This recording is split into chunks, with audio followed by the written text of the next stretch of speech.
morning everyone. Do you really need a $5,000 camera to take amazing pictures? Let's put that to the test.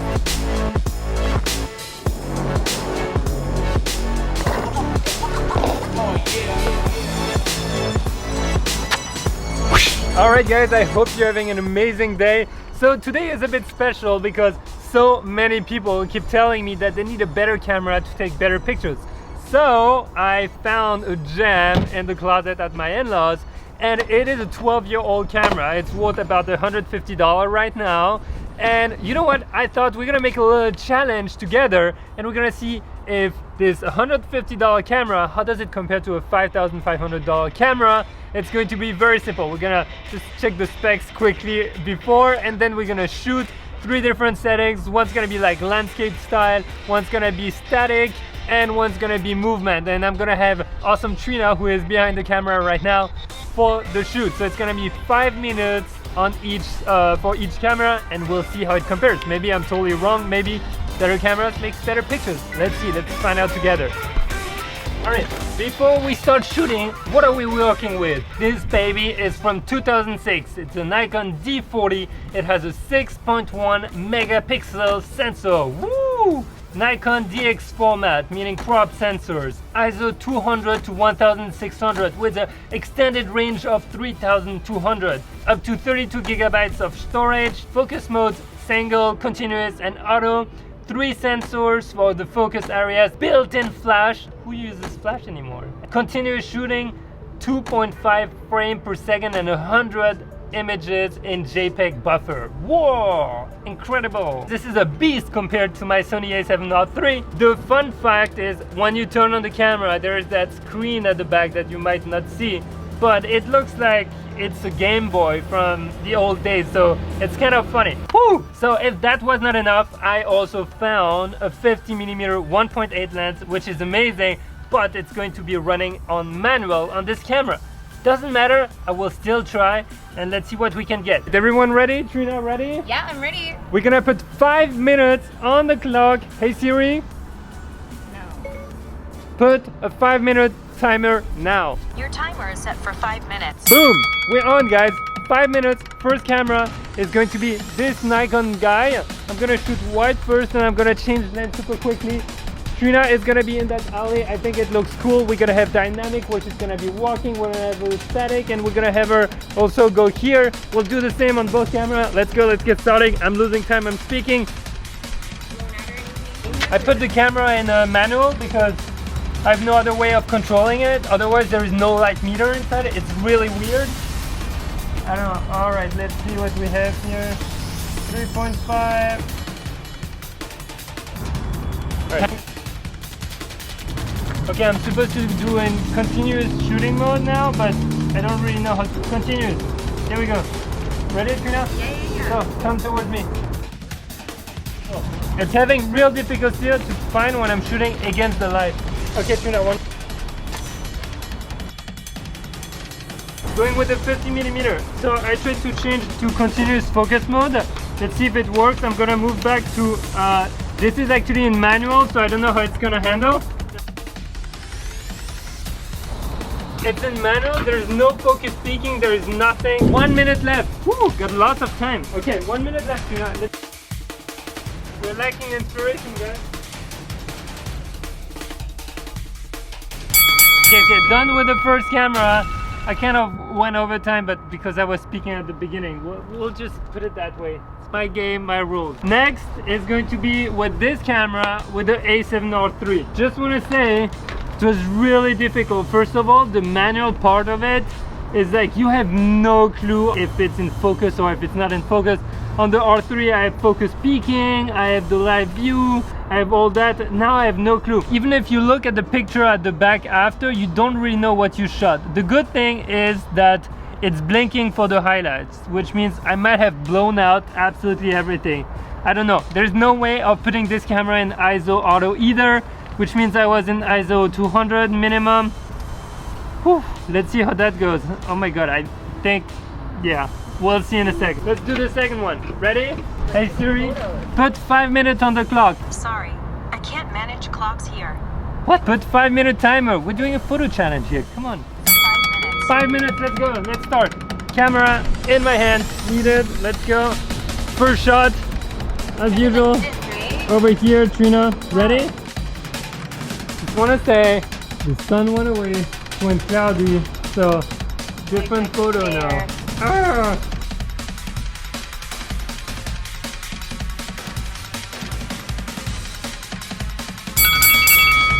Boom, here we go. We've got the 2 sessions of 5 minutes. What did you think, Trina? Did you feel better with one when I was shooting? I just felt you were a little bit more, well, this is your camera, so when you're using it, I just feel like you're a little bit more at ease, and it's also quicker. I noticed a big difference when it was the continuous shooting.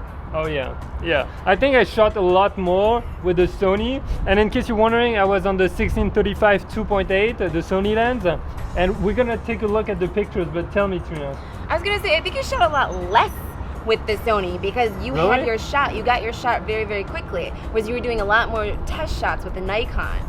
Ah, I'm curious to see because I think I shot more because it's Okay, just every time I shoot 1 or 2 or 3 just because I shoot very shallow. I like to be sure that I have the right focus, so I shoot 2 or 3 just to make sure one of them has the right focus.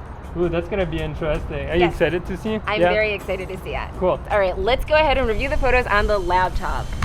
Welcome to the mobile studio, guys. I got the 2 memory cards with each the treasure of the Sony A7R3 here and the Nikon D40. D40, wow, that is so cool. So, all right, I'm gonna do something really fun. I'm gonna show you 4 shots right now. 2 are shot with the Nikon D40 and 2 are shot with the Sony R3. Let me know which one in the comments is which. This is kind of a game. I'm super curious to know what you guys think. And then we'll review the raw files, and that's gonna be my initial reaction. So I don't even know as I'm speaking what they look like, but I'm super excited.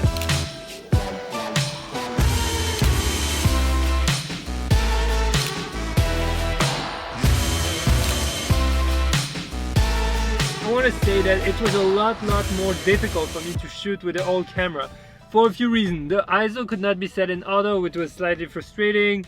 You have to constantly check the light meter and all that. The light meter is not available in aperture priority mode either. It's a very strange settings and setup. But that does not mean it is impossible. Let's see how the pictures look because I'm not exactly sure I got the focus right with the manual lens. I think I missed a lot of shots, but that, you know, that happens. So we've got the memory card in, and we're going to go check out the images. Haha. Woo! There we go. So I shot in RAW plus JPEG. All right, this is where the challenge started. It looks like there's a vampire on the ground. All right, that's with the kit lens, 1855. Yeah, it's not too bad. I mean, it's not.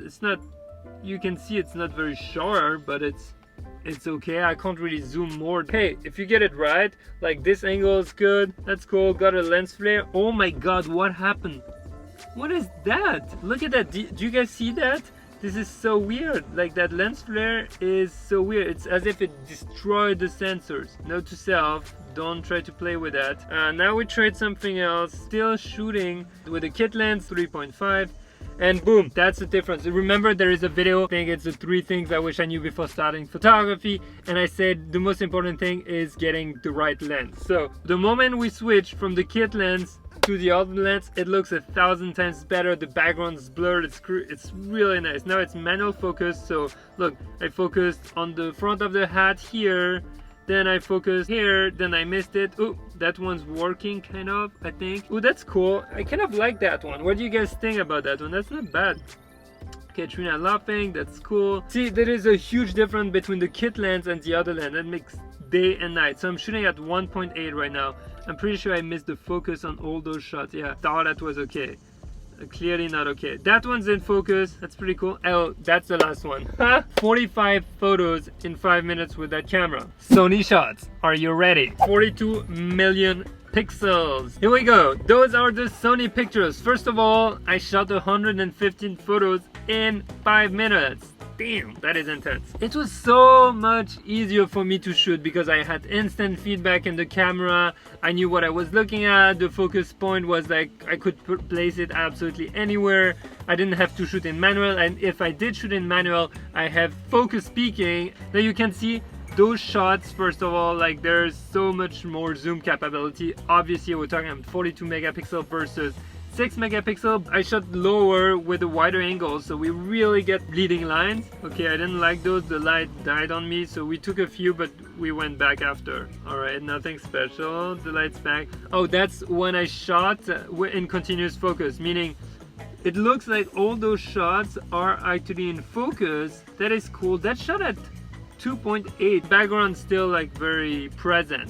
I preferred actually the manual lens because the background was way more like disappeared a lot more. I prefer shot on the 1.8, but I preferred shooting it with the Sony. That's 100% sure. If you make it work for you, you actually don't have that much of an excuse to get that super expensive camera right now, just from looking at that. I think maybe with my 70mm 2.8 that would have been good, but right now I might have too much information in the background. Here we got that portrait, and you can see all those portraits, like all those shots are in pure focus. They're awesome. To be honest, I was able to capture more raw emotions with that camera versus the other because I was so working on the focus, or I had to get the stuff, yeah, it wasn't very responsive. So it didn't allow for a lot of, how do you call that, or rawness. That's a beast, like the autofocus on that camera is insane. If you're smart, you're gonna make it work with an old camera, but I mean, come on. You get cool shots and dynamics, but every time it's static, the other camera is pretty good. Ooh, here we go, guys. What do you think of it? Did you get it right? Did you guess which camera was which photo? And also, what do you think about it? Do you think it is worth having such an expensive camera or not? What's your philosophy on that? I personally believe the lens is way more important than your camera, unless you're doing super technical things and you need a super fast autofocus like video, or that you actually push the sensor a lot by shooting at night and all that. Otherwise, your lens gonna create magic for you. So remember, if you're new to this channel and you don't know me, I'm traveling all around the world creating awesome photography videos, and I invite you to smash the SUBSEREB button and ring the notification bell. It's gonna make a huge dong. It's gonna be awesome. Like that video, obviously. And if I may ask one thing and one thing only, guys, it's not get my presets or workshop, all that. It is actually just share that video. Share that video with anyone you think is interested. If you got anything out of it, please share that video. Maybe to other people who believe they need a new camera because they can't take good pictures. I'm looking at you, mother-in-law. So with that being said, guys, have an amazing day. Get out there, go shoot, try something different, try something new. Who cares if it's great or not? At the end of the day, creativity is just like a muscle. You have to train it. See you later, guys. Bye.